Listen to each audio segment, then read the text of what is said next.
All right. Well, welcome to our weekly webinar series. This is the Gennev weekly webinar series, and I'm excited to be with you today. I'm Jill Angelo. I'm the co-founder and CEO of Gennev, a virtual clinic for women in midlife and menopause. And today's topic is a little bit different. Typically, we come to you with specific health-related topics around women's midlife health. And this time we're going to talk about money, because I think financially we all want to be healthy. And I think money, stress, and or joy plays a lot into our health. And so I'm delighted today to have Jenifer Sapel, the founder and CEO of Utor Wealth with us. So welcome, Jenifer. Thank you, Jill. I'm really happy to be here. I love the work that you guys are doing around women's health.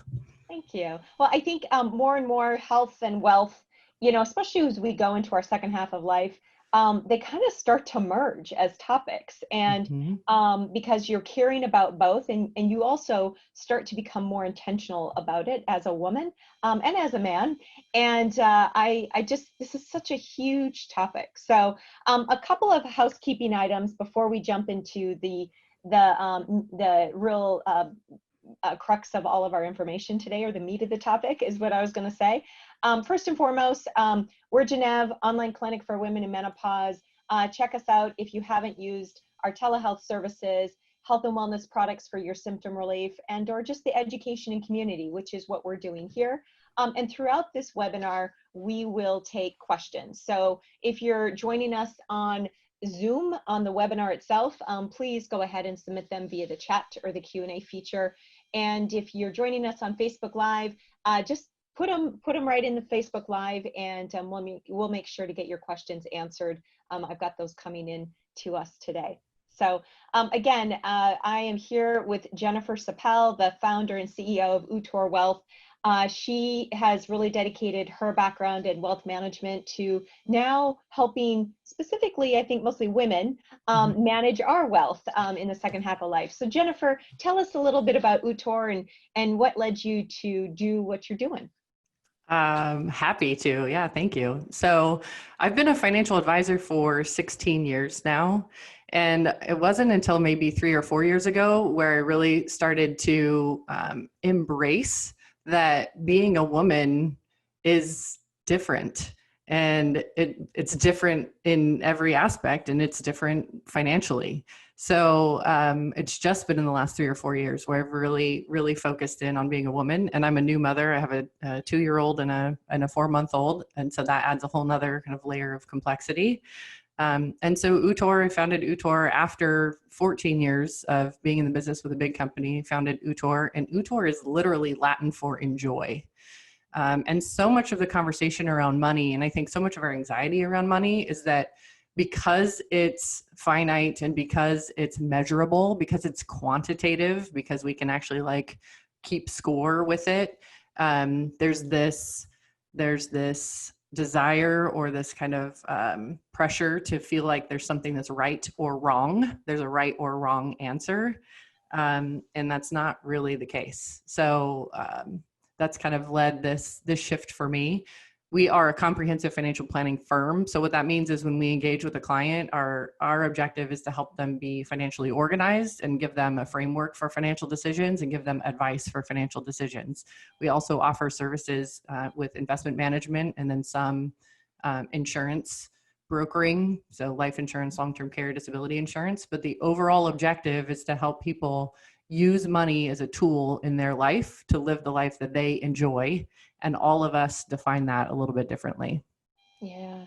One thing you mentioned, besides, I'm totally going to come back to what's different about it for women. And I think some of those things are apparent. But one thing that you mentioned that really caught my attention was there's no right or wrong answer. And I know personally in my own wealth management, I've wanted someone to just tell me what to do.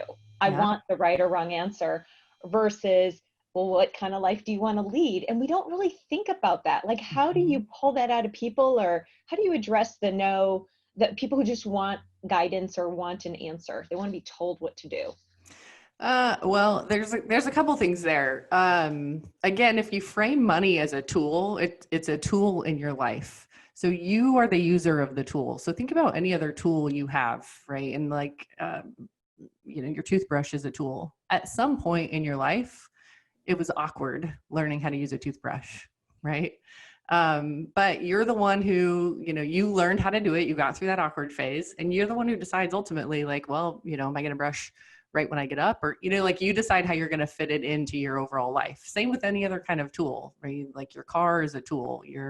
I like kitchen gadgets. Those are my, when I I do too. first, when I first got my what's the new pressure cooker, right? Instapot. I was terrified of my Instapot the first time I used it, right? But how I use it is different from how my friend uses it, and it's just fine because this is what I want out of it, so this is how I do it. A great example financially is, should I pay down my mortgage or not? So the answer to that is, if you want to make the ultimate, like if you want your balance sheet, and that's like what you're worth when you compile everything that you own and you take out everything you own. If you want your balance sheet number to be as big as possible, if that's your objective, then the answer is no, you shouldn't pay off your mortgage.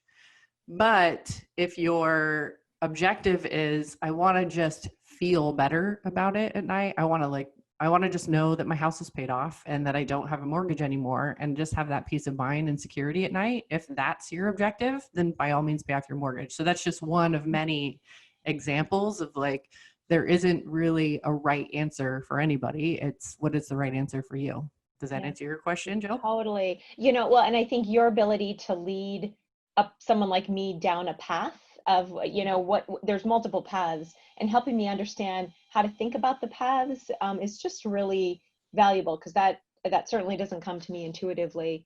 And that's something that, in ways of framing it in terms of different options, that's where I think your role becomes just really, really important with women and men.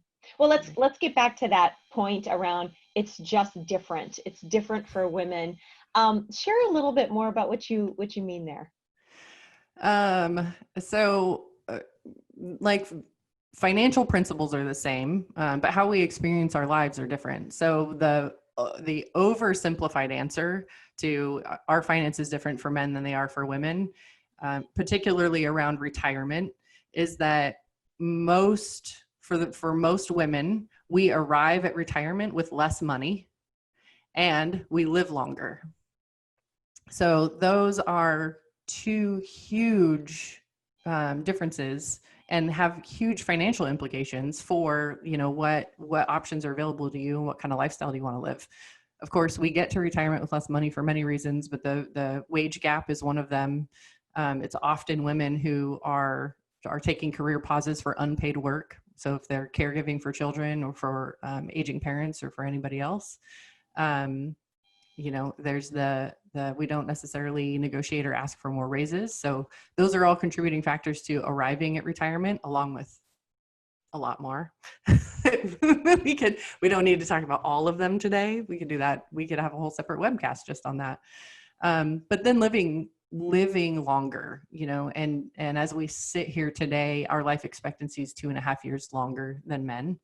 That gap's actually shortening. And the actuaries, the guess there is, as women enter the workplace and work the same number of hours and things like that as men, we are seeing that as a detriment to our life expectancy. Interesting. That's fascinating. Shows you what stress does. It is. And financial implications of stress. You started with that. People who have pensions live longer. So if you have a pension, if you have a retirement source of income that is a steady paycheck, right, that you can rely on, those people live longer than people without pensions. And then people with more means. So if you have more wealth and more means, those people also live longer than people with less. So you started this whole webcast with that. They are completely tied, your health and your wealth. Yeah, they're tied together. Well, that's, well, I know, Jenifer, you have a couple of slides to share. And I think you've done a nice job just in terms of showcasing this life, this roadmap of life. And so why don't you go ahead and share those and talk us through it a little bit, because, if you think about lifespan, this isn't always something like in terms of planning, I don't naturally go here. Mhm. But talk a little bit about this and some of the shifts or changes that you're seeing, because you already called out a couple around women's life expectancy and men's life expectancy coming closer together. That was fascinating. Yeah. So you can see the financial life stages. Yes. That's okay. So what I'm showing here from age 0 to age 120, this line, what this line represents is your wealth. So again, that's what is your net worth? What's your balance sheet say? Your personal balance sheet say? And most of us, right? We start working out of high school or out of college, and some of us, start from zero, and some of us start from a heavy debt load from college. But in our working years, over the course of time, we accumulate, right? And we grow assets and we grow wealth. And then you can see there's this at the top of the hill, there's a preservation stage. So if you're within 10 years of retirement, this is what we call kind of your preservation stage. It's important in this time that you're doing things that are going to keep your wealth and your net worth relatively safe, right? So you have to do some risk management here. And the reason this is a critical time for risk management is that you still are at a point where you have a long life expectancy ahead of you, right? So there's still, if you're 50, you still could have 40 years ahead of you or 50 years ahead of you. And you're at, kind of peak wealth earnings.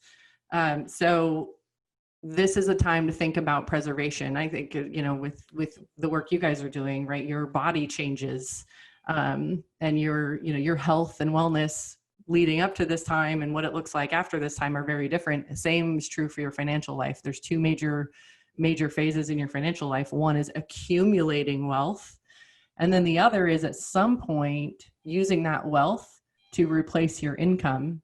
And we call that, in the financial world, we call that distribution. So now we're taking the wealth and using it for our living expenses and not necessarily having to work anymore. Does that answer your question? Did Yeah. I explain Yeah. that okay? Yeah, Okay. I think that's great. And I think your corollary to health and wealth, like we say on the health side, now is we're kicking off the second half of life, women in Mhm. midlife. And so Mhm. what we do now really is risk mitigation too, in terms of future chronic issues or Yeah, whatever. The more that we take care of ourselves during this menopause timeframe or these hormonal shifts, it totally plays out in the long run. And it's so parallel with the financial health of your life as well. right. It really is. And so you gave kind of a specific example. Just a quick example here is, market corrections during these times. We have to remember how the math works on investments. But if you have $100,000 and the market declines by 25%, so your $100,000 dropped to $75,000, that's a 25% decline. To get back to $100,000, it isn't a 25% increase we need to see in the market. It's a 33% increase we need to see in the market. Wow. So that's why this stage, right? This is risk mitigation stage. That's why you can accept fewer fluctuations during this period of your life than you can, if you've got another 10 years or so to be invested. Yeah, it's incredible. Yeah. And then you had mentioned, let's see, I think our next, some kind of critical decision points during this time. So from the age of 50 to 70 and a half, the top three on this chart are all regarding Social Security. So the earliest you can draw Social Security is 62. And if you choose to draw it at 62, you're going to take a reduced benefit. You're not going to get as much out of Social Security as you could if you were to delay. And then you can delay Social Security until age 70. So you'll get your maximum amount available to you on a monthly basis if you wait to take your Social Security payment till age 70. You can see the big age 65 kind of in the middle there. Again, this is where our two worlds intersect. Medicare becomes available age 65. So if you're thinking about stopping work before age 65, then part of your plan has to include, how am I going to get healthcare coverage, right? Because most of us are covered through our employer. So if we retire from our employer and we're not yet eligible for Medicare, then that's something you need to factor into your expenses. And then the bottom three are around taking withdrawals from retirement accounts. So something that I'll just note here quickly is if you plan on being away from work between age 50 and 59 and a half, you could have money in 401ks or 403bs, depending on what kind of employer you're with, that inside of that plan, they allow you to take money out of it without penalties. If you roll that money into an IRA, the IRS says you can't take money out of an IRA until you're 59 and a half. So just be careful, that just kind of a caution if you're planning on 55 to 59 and a half. You may have some options inside of your 401k that you won't have in an IRA. In terms of having flexibility of taking that money out and using it to subsidize your life. Yes, yeah. Exactly. That's great. That's great. Well, good. Well, I'm gonna, I've got couple questions for you in particular, Jenifer, that I wanna, really kind of dive into. And so, you talked about the differences for women versus men and how our, the rate of earning is different. Unfortunately, pay is still inequitable between men and women. But can you kind of go into what are mistakes that women commonly make? What do we get wrong, whether it's along the trajectory or even if in these critical decision points down the road? Great question. I think two that I really, really want to highlight. One is that we ignore or defer. So that could look like I really should pay more attention to my financial life. I'll get around to it, right? Next year, right? Or next month, or once this happens, or once I get a raise, right? There's all kinds of conditions as to this is when I'm going to sit down and be serious about my financial life. So if you're ignoring it, that's a mistake. If you're deferring it 100%, this is a huge mistake for women. Most women still, and millennials at the same rate, as baby boomers and Gen Xers, are deferring major financial decisions, particularly investing, to partners. So don't. Why is that? Do you know? Like, what's the psychology? I do it. I'm guilty of it. Yeah. So, I'll just put myself out there. All right. Well, thank you. Thank you for sharing and being vulnerable. If I had to guess, I don't know, and I don't know if there's actual science about this, but if I have to guess, I would say it's for two reasons. One, it's in our socialization. So, Starling Bank out of the United Kingdom did a research on media messages for men and for women. And media messages for women around money are very, very different than media messages for men. So what they found was 93% of articles geared towards women that had to do with money were telling women how to scrimp and save, right? So like how not to spend so much money. So it's implying, right, that that's the only area of finance we need help with, right? Is how to save money, how to clip coupons, that kind of thing. 70% of articles geared towards men talk about investing. So there's a cultural, and social kind of machine. Like there's some conditioning going on where the expectation of us to be able to invest or talk about money with confidence isn't the same as for women as it is for men. The other thing is that women have a time deficit. For us, again, caregiving and unpaid work falls disproportionately to women than it does for men. So like when you're at capacity, you're tired and you got a lot on your plate. Like the last thing you want to do is learn a skill that you don't particularly have an interest in, and add that to your plate. So those would be my guesses. I think they're pretty good guesses, but those would be my guesses. Do they resonate with you? They totally do. Yeah, they do. I am very much and even when I think about just the right things to do, infrastructure of life, insurance, paying bills, etc. I know how to do it. I'm certainly capable, but my husband just kind of takes charge of it. And I Mhm. run my own business and I do it for my business, but, and I probably even think about it different with my company than I would if I, I don't know, I wonder, even when you said you were talking about saving and clipping coupons and being frugal or making your money really stretch, I know sometimes I put that mindset towards even my company Mhm. versus thinking big and investing and going for Mhm. it. Mhm. And it's just, yeah, it's a risk aversion or an aversion to risk, or mitigating risk in such a way that I'm sure in some ways it's healthy and in other ways it holds us back. Yeah. Yes, you're right on both of those fronts. Yeah. And even with even if you're deferring, so I don't want to say that even in your particular situation that what you guys have going on isn't unhealthy necessarily.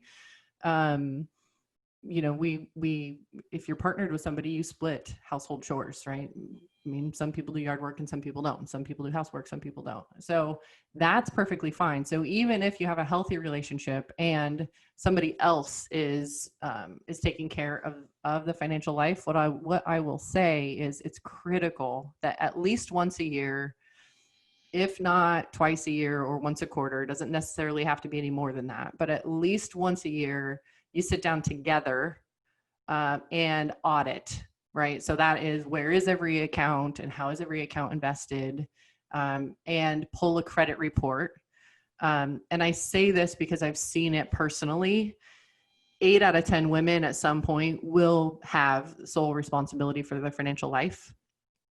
So even if they are deferring, at some point, 80% of the time, you will need, you will have to take over the reins. So know where all the bank accounts are, have like some kind of rough balance of where they are.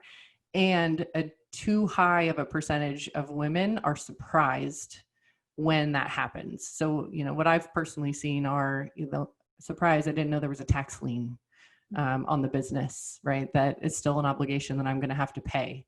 So at least once a year, make sure that you're taking inventory and that you're running credit reports and you're kind of getting on the same page.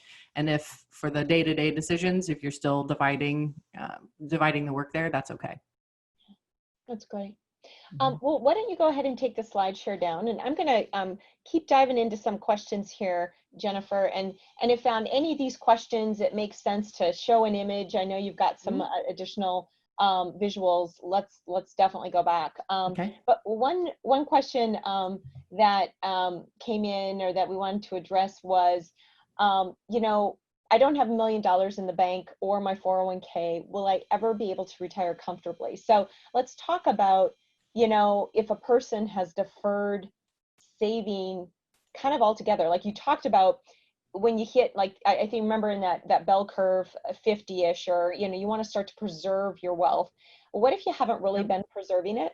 Um, what's your advice for starting to save, or think a little bit more, or take money that you have saved and actually start investing it? Maybe you haven't invested it much of at all because you have deferred that till a point when you would need to do it. Yeah. Yeah. So start now and start small. Um, we are better humans. We're better at doing anything if we automate it. So what I would say is, like, if you're behind and you need to play catch up a little bit, then put it on your calendar where you're saving 1% more, right? So 1% of your income, and the more you can automate it, the better it is. So if that means you're doing an uptick in a 401k or 403b contribution with your employer, then great. Most of America builds wealth that way because of the automation, right? So if that's the easiest way to do it that way. If you can set up an automatic transfer or direct deposit into a separate account that isn't going to go into the checking and ultimately be spent. However you can automate it, great. And take it 1% at a time. If you can increase by 1% every 3 months, every 6 months, even every year, you're going to be better off. The only way, right, to get yourself in a better position for retirement is ultimately to save and invest more. So, and that's kind of what you just mentioned, Jill, right? One is make sure that you're saving more of your income and investing more of your income. Two is how you're saving and investing. And that is, you've got to get off the sidelines. you've got to be invested in something that's going to at least keep up with inflation. Can't be sitting in a savings account. And there's not a whole lot of tricks to investing either. You just got to be in a well diversified portfolio, and there's a couple different ways that you can go about finding that. Mm-hmm. How about, just we're in interesting times right now where unemployment's at a super high rate. And, a lot of people have lost their jobs. And let's say you have been saving a small, as much as you can. What's been your advice, if any, to clients who have lost their employment and maybe need to rely on their savings more for a period of time? Any guidance around how you dip into that maybe before you thought you would need to? Because I think a lot of people are in that boat right now. Yeah. And if you're in that boat, you're not alone. A lot of people are in that boat. The first thing I'll tell you is one of the most empowering things you can do for your financial life, whether you're in that situation or not, like anybody, one of the most empowering things you can do is sit down and review every single expense from last month. So take June. And review and categorize every single transaction that left any of your bank accounts.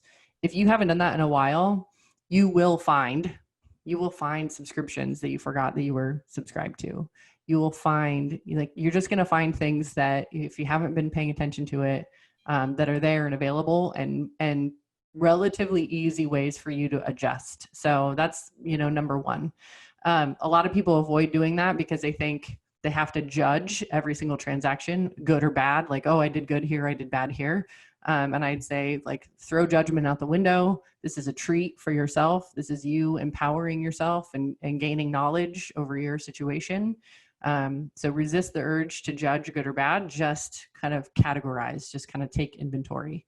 The second thing is, if you're having to draw from accounts, if it's a savings account, again, you're controlling your expenses is really the most empowering thing you can do. But if it's a savings account, I wouldn't so much worry about, how to take it or when to take it, things like that. The mistake that I see people making is if they're having to take out of retirement accounts, so a 401k or an IRA or things like that. I'll hear things like, well, I have this old 401k from a job 3 jobs ago, and there's $15,000 in it. So I'm just going to cash it out and stick it in my bank account, and in case I need it over the course of the next couple months. Don't do that. Instead, just take out every month, just the amount you need every month, right? Because if you're taking money out of those accounts early, you're going to have to pay taxes on all of that money. If it's money you haven't paid taxes on already. Under normal circumstances, you pay a 10% penalty. The CARES Act gives you some relief there. But even with that relief, if something changes next month, if a vaccine comes out next month, none of us know. We're all in kind of uncharted territory. And you're back to work, or you're able to pivot, or you find a different opportunity a month or 2 earlier than you thought, then you were foregoing any of the growth that account could have achieved for you by just cashing it all out at once. So take what you need. Just take what you need to get by each month as you need it to get by. That's great. That's it's. When you break things down into little bits like that, it's much more, I don't know, achievable, or you feel like you have a little bit more control over it. Otherwise, it can be overwhelming. Yes. Especially when you think about saving or how much should I be living on or whatever. It's amazing how just the little steps can just make it more comfortable and yep, I can do this. And you break it down, you start working at it. So, yeah. How about this question? What if I've already retired? Is it too late to plan now or to change the plan I have? Never. It's never too late. Never, ever, ever. No. So ultimately, in a financial world, there's really only kind of 2 major components. One is your balance sheet. So that's just kind of what do you own and where is it and how is it how is it situated and how is it invested? And the other is cash flow. And cash flow is how much you're bringing in on a monthly basis and how much is going out on a monthly basis. We think about these things, right, Jill? You were saying earlier, you think about them in terms of business, but we hardly ever apply those same principles to our personal financial life.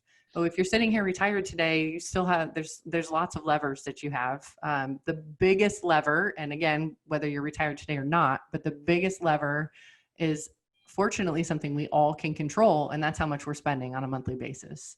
So a really fast change is where you're living, right? Our living expense is one of our largest monthly expenses. So if you rethought how you were living and decided, it's time to have a roommate, or it's time to get a girlfriend, or it's time to move from Seattle, where housing costs here are very, very high, relatively speaking, and it's time to move somewhere where cost of living is a lot less. Like, that's one change you could make that could really dramatically change your situation. And then same, so how you're spending is your biggest lever and will always be your biggest lever. But then how you're invested, there are very few investments that you could be invested in that don't allow for tweaks or adjustments. So that's another area where you could certainly sit down with somebody and say, is there anything better I could be doing? And when you talk about investments, is it stocks? Is it mutual funds? Is it like, that's where, like, I can come to someone like you and you can help me sort through what the best investment options are. Because I think even that's like, where do I start? If you haven't been doing it or been working with a financial planner, you don't even know how to think about it. Yes. Yeah. There's a couple ways to start. Of course, I'm biased. I think starting with a financial advisor is a great place to start. Start with a professional. But if you just want a little bit more confidence, even before you talk to a professional, go to morningstar.com. And oh, good. There's a question that just came through. I want to answer that one too. But go to morningstar.com. There's a learn tab in morningstar.com, and then there's a kind of I think it's the second option down that's like Invest University. And they're really good short kind of tutorials that give you the basics on investing. So it'll help you with your investing vocabulary and investing concepts. To answer your question, Jill, when I'm talking about investing, I am really talking about, there are a lot of options. And actually, I'll share real quick. When it comes to retirement investing in particular, let's get the right screen here. Let me know if you have a visual coming up. Yeah.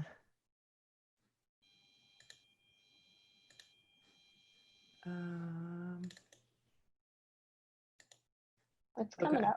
There we go. So we can see promise-based and market-based? Yeah. Okay.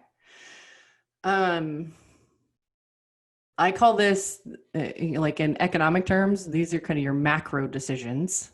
So these are like the really high level decisions. On the left, what you see are promise-based investments, meaning, Social Security is promise-based, right? It's as close to a guarantee as you can get. It's a check that's going to come in on a monthly basis. Same with pensions. Really high quality bond where we're not as worried about the company going under. Really high quality bond, or even a government bond held to maturity. Like, that's just income you can expect pretty predictably on a monthly basis. And then same with annuities. An annuity is an insurance product. An insurance company is pooling your money with a bunch of other investors' money. And annuities are vehicles that are designed to generate income for you. There's lots of different types of annuities. And there's lots of information out there, and there's a lot of misinformation out there about annuities. But just so everybody knows, an annuity is an opportunity for you to buy a pension. So if you don't have a pension, you like the idea of one, it is available to you to be able to buy a pension. And then on the right side, this is where you were kind of going, Jill, market-based investments. So these are investment portfolios. Investment portfolios could be a portfolio of stocks and bonds. I would say that for most of Americans, unless you've got several $1 million to invest, and let's just say like $2 or $3 million to invest, you're going to be better served by a mutual fund or ETF portfolio. So for the most part, I'm talking about mutual funds and ETFs. So investment portfolio and then real estate rental income. Those are opportunities for you to invest in things that over time should grow in value, and then also provide you retirement income. It's great. It's a great like high level breakdown, for sure, because I think when it comes to these, and let's say that you've got, some of this in place and you're wondering, or you've just got loose cash, can coming to someone like you'll help us sort through that in terms of which of these options are the best ones by knowing what are the right questions to ask us to lead us to the right choice. Yes, yes. And that's the role, at least that's my belief. The role of a financial advisor is to help guide and educate you. It is not to do it for you. Mm-hmm. And that, I think, is one of those big mistakes, whether you're deferring to a partner or if you're just handing your money over to an advisor and saying, here, you do it. I would consider that a mistake. My preference would be that you're engaged with somebody who is thorough in understanding what you're trying to accomplish, what's important to you and who you are. And then they're plugging in, okay, I'm hearing what's important to you and here are the options available to you in order to make those things happen. And there isn't necessarily a right answer for most of my clients, right? With what we've got up on the screen here, a perfect world for me is that they've got a little bit of money in all of these things, right? Because then different economic cycles and different market cycles and different interest rates, right? They've got kind of a tool that works best under any of those circumstances, but how much in each of those tools really comes down to their preference. And again, what helps you sleep better at night? What gives you more confidence? What do you like better? Yeah. Well, I think that is a good segue. We had a question that came in that said, investing scares me, especially during COVID times. We've seen the markets go all over the place and it feels like they've stabilized now. But are the markets always the indicator of where our wealth is going as consumers? And even, Jenifer, how would you address the investing scares me? And I think it scares all of us, but especially during right now. Like, how should we think about it during this really volatile time? So I had a client call me earlier this week and her exact words were, I feel like everything's going to hell in a handbasket. Yeah. It feels like it. Yeah. It feels like it, Yeah. And she's like, should I pull all my money out? Because I feel like everything's going to hell in a handbasket. And what I said to her was, everything is going to hell in a handbasket. Like in the short term, that is true. Like it is crazy right now. And there are so many variables and so many unknowns. So you're perfectly justified to feel that way. If you're uneasy, you're perfectly justified in feeling uneasy. The other thing I asked her, what I told her was, we have lived through globally and humans, right? I think one of the things that makes us beautifully human is our resilience. Mm-hmm. Yeah. And our ability to adapt and overcome and change and morph, right, as needed.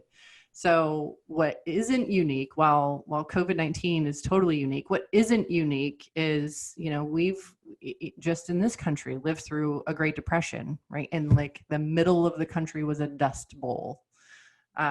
There were no crops. People were having to wait in line to be able to eat.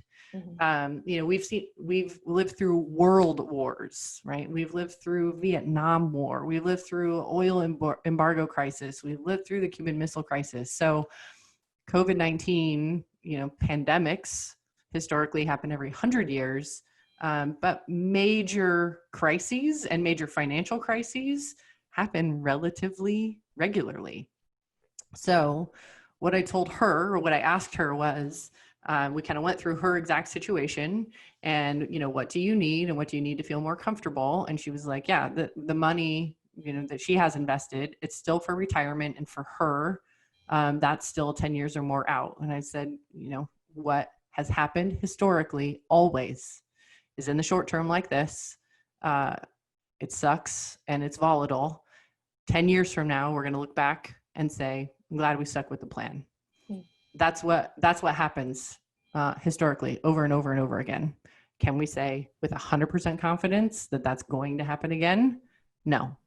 But if I'm a betting gal, like I started this whole thing, we're resilient, we change, we overcome. Absolutely, in the long run, I think we're all going to be just fine. If you need the money shorter, so that's where you're kind of in that, if you're in that preservation range, that's where you may want to look at, and I still think you need to be invested, but that just, you may want to take a look at how are you invested and should you be making any portfolio changes. So there's a caveat. If you're going to need that money in the next 5 years, then maybe sit down with somebody, maybe you make changes and maybe you don't. And if you need money for, if you're going to be invested for longer than 10 years, it's times like this that make wealth.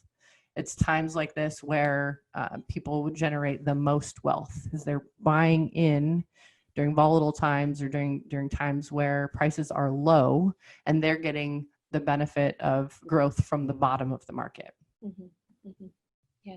But I think that's an interesting, like if you are, you know, if you're not in that preservation point, if you still have 10 years of saving before you get to that kind of upper part of the curve, investing right now, looking creatively at places to get in on the cheap, and riding that growth wave is a smart thing to do. Yeah, it's a huge opportunity. Yeah. I like to think, if you, any other asset, right? Because if you're going to own stocks, you're owning a piece of a company, right? If you were shopping for a house and, you know, the house you loved, you fell in love with the house, it's a $500,000 house, and you're like, I'm going to sleep on it before I make an offer. If the next day that house that you were in love with was all of a sudden priced at 450,000 instead of 500,000, you'd be jumping up and down for joy, right? Mm-hmm. You'd be like, I'm buying it. I'm excited. That thing just went on sale. So the same is true with the market, right? If you were thinking about investing and the market is down, you're getting in while it's on sale. Mm-hmm. Alternatively, right, you fall in love with that house at $500,000 and you wake up the next morning and now all of a sudden they want 600,000 for that house. Like, that's the time you're like, oh, bummer, I should have pulled the trigger yesterday, right? So if you're in that accumulation phase, this is a huge opportunity. That's great. You know, I want to change our conversation to talking about wills, and planning, because and I know it's kind of something, when you think about financial planning for the second half of life, you don't always think about a will. Mm-hmm. But increasingly, I know on the healthcare side, and this isn't a topic that we've covered yet with the Gennev community, but, you know, planning for the end of life. Mm-hmm. You know, what if the end of life happens in a month, you know, or it might be 50 years down the road, but you don't think about those things until you need them. Talk a little bit about a will and financial, and just what you guide your clients in terms of being just having a plan in place. Yeah. I hold my clients' hands until they meet with the estate planning attorney and get their legal documents drawn up.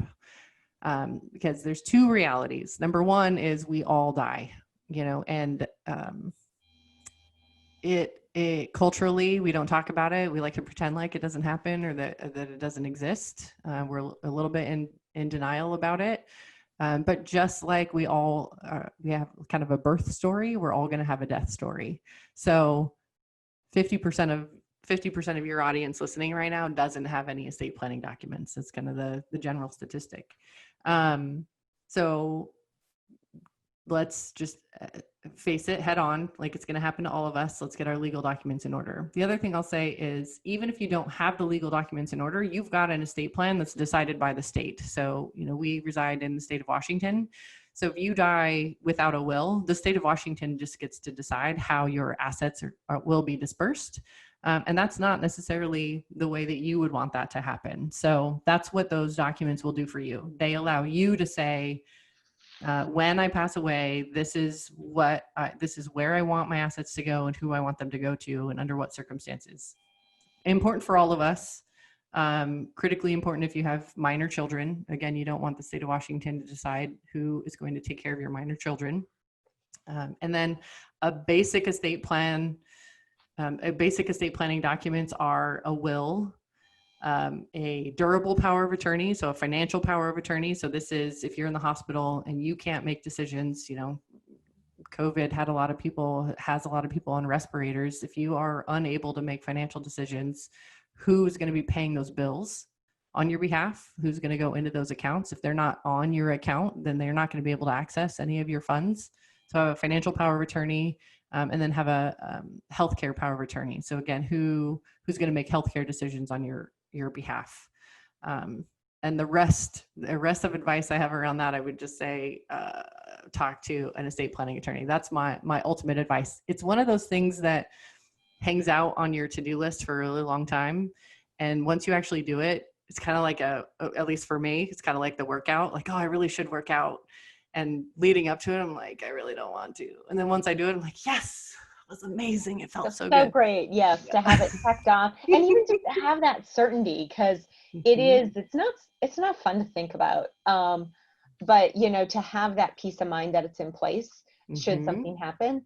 And if you think about, when you talk about estate, it feels so big and grandeur, but it's your stuff. It's your car, it's your house, it's a precious piece of jewelry that's important to you. It might be your cat, or your dog. So it really, it's no quote unquote estate or set of assets is too small to have a plan in place. Yeah.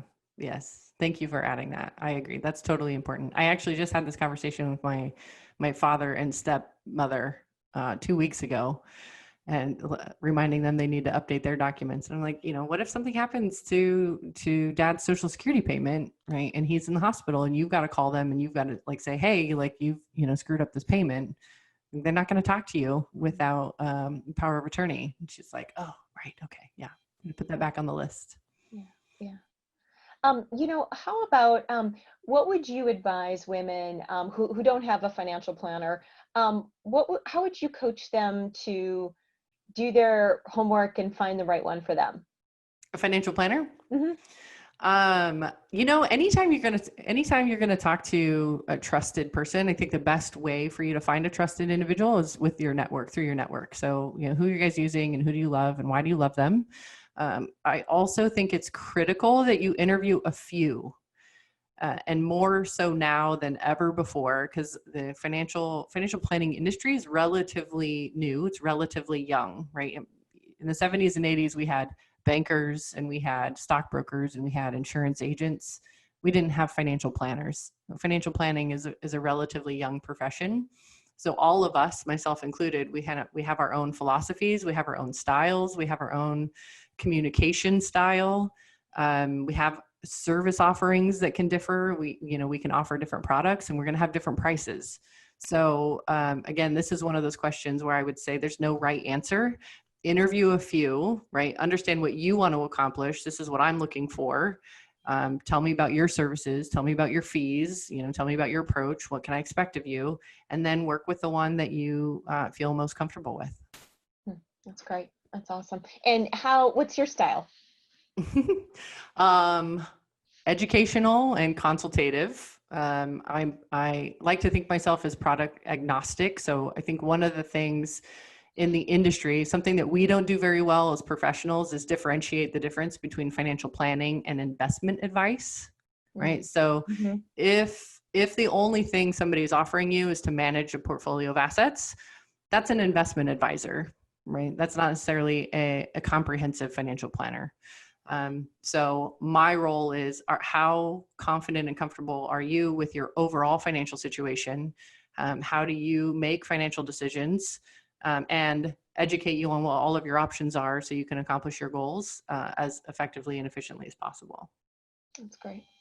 That's awesome. What, just kind of as we start to come to a close, this has been awesome, Jenifer. I just like the way you break things down and you make them really consumable, because I know as a woman who has, at times I've been great about, planning my finances and investment and caring about it. And other times I'm totally in deferral mode. So I even kind of go back and forth. What are basic resources that you tend to point your clients to in terms of just helping ourselves or getting a little bit more educated on it? Yeah. Well, so I have a podcast called Money Untabooed, and I'm kind of on a mission that, all of us would do better if we would just talk a little bit more about money, Mm-hmm. right? We Just talk, like menopause. yeah, Like exactly. menopause, but it's not quite as like stigma as menopause. It's probably more fun talking about money at times. So that's I think awesome. it depends. I think it depends on who you ask. Yeah. Like, would you rather talk about money or would you rather talk about Yeah. menopause? Yeah. And then men get in the room, they're like, no, Yeah. neither, Yeah. thanks. I think the more we can talk to each other, the better it is. So, talk to your girlfriends. How are you investing? What are you doing? What about real estate? What do you guys do about your mortgage? I think the more we can talk about it with each other and just get comfortable around the topic, the better it's going to be for everybody. I would encourage everyone to log on to ssa.gov. That's the Social Security Administration website. And on ssa.gov, go to My Benefits, and once a year pull down what your Social Security benefit looks like, so you can see kind of like what you have coming to you in the future. You can also audit and make sure that Social Security is recording your income correctly, because that's going to impact your benefits. Another place I mentioned before I really like, Morningstar has great resources. So go to morningstar.com and go to the Learn tab, and just under the Learn tab, if you want to know more about investing, they just have a ton of resources there. And then just for fun, if you're looking for financial books, two that I really like, and none of them are, I think any of the, Millionaire Next Door kind of series or books will help with an overall framework. But Lynn Twist has a book called The Soul of Money. Mm. And it's really interesting because she's a fundraiser. So she kind of takes it from a completely different approach. And she talks about asking, ultra wealthy people for money to end hunger globally, small goal. And then she talks about, kind of impoverished people and how money impacts them. So it's a good book if you're looking for kind of help with money mindset and money mentality. And then let me look up her name. So You Are a Badass at Making Money. Jen Cicero, I think. And she's got she's a coach, I think. So you are a badass at making money. Mm-hmm. I'm typing these into the chat. Yeah, Jen Cicero, that's correct. Okay. Yeah. I like that title. And your podcast again, Jenifer, is Money Untabooed. Money Untabooed. Yes. And people can just search for that on iTunes or Stitcher or wherever they get their podcasts. Exactly. Awesome. There's a question here. Are there any web-based lists of women-owned companies that are good investments? That is a great question. Women-owned companies. So you want to buy the stock. That was it, of course, Gennev. Thank you. Yes. Yeah. So Gennev. I'm trying to think of a public place.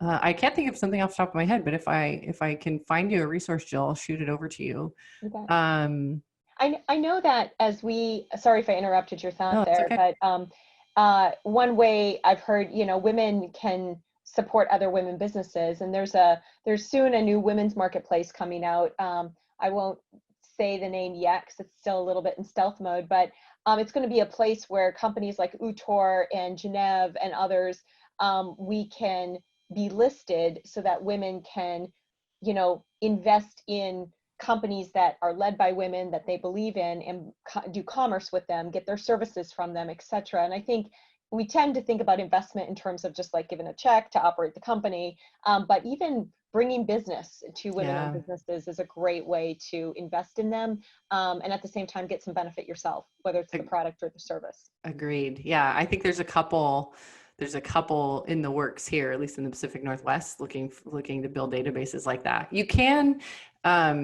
I think the thing I'm having a hard time with is without working with an advisor, what would be available to you in terms of search and and filtering. If you're working with an advisor, impact investing is one of those. Not only can you focus on gender, but you could focus on environmental sustainability. You could focus on humanitarian, and social governances, those kinds of things. Interestingly, the first quarter of this year, most of the socially responsible indexes outperformed, like 91% of them outperformed traditional indexes. So I think, yeah, that was super fascinating. And I'll give a shout out to Mighty. So if you go to mightydeposits.com, you can search there for bank criteria. So the United States, there is $15 trillion on deposit at banks. And what banks do is they loan money out, right, in terms of housing or in terms of small business loans and things like that. So if you wanted your bank deposits to be working for you through the bank, then Mighty gives you kind of some search filters on, you can look for Black-owned banks, you can look for who's investing in lower income communities, you can look at who's investing in housing and things like that. That's awesome. It is Well, I super know cool. all of these resources Jenifer's been sharing, we will include in the follow-up email along with the on-demand view of this webinar. It'll be made into a podcast if you prefer listening over viewing. But we're coming to the close here, and Jenifer, I just want to say thank you. First of all, thank you for starting Utor and all that you're doing and bringing your past experience now to focus on women. It's awesome, and I think you have just a really human and general presence about you in terms of not making it intimidating, which it can be so often. So thank you. I appreciate you coming and joining us today. Again, if anyone was joining late, Jenifer Sapel was the founder and CEO of Utor Wealth, joined us today on today's webinar. And if you want to learn more about her, go to utorwealth.com. Is that your website? Yep, you got it. Any closing comments or words of advice to leave with our audience? So you've got this, that like I'm intimidated by money. I'm not good at money. Like all of that, like that's head trash that you can just let go. You can set it down. You don't need it anymore. You totally have this. Money is a tool. Just think about any other tool you've ever had. Think about the first time you ever parallel parked a car, right? It was like the most awkward, terrible thing ever. A disaster. Yeah. Yeah. And then you learned how to do it, at least to pass your test if you don't continue to use that skill. But you are fully capable. You can totally do this. So just don't, give yourself some grace. There's no right or wrong answer. I think part of what inspired Utor was just that, like you said, Jill, the financial industry hasn't done a great job of, breaking this down into digestible ways. And it really isn't as big of a mystery as it's kind of being perpetuated to be. So this was fun, and I'm such a big fan of what you are doing. We have to do more of it together.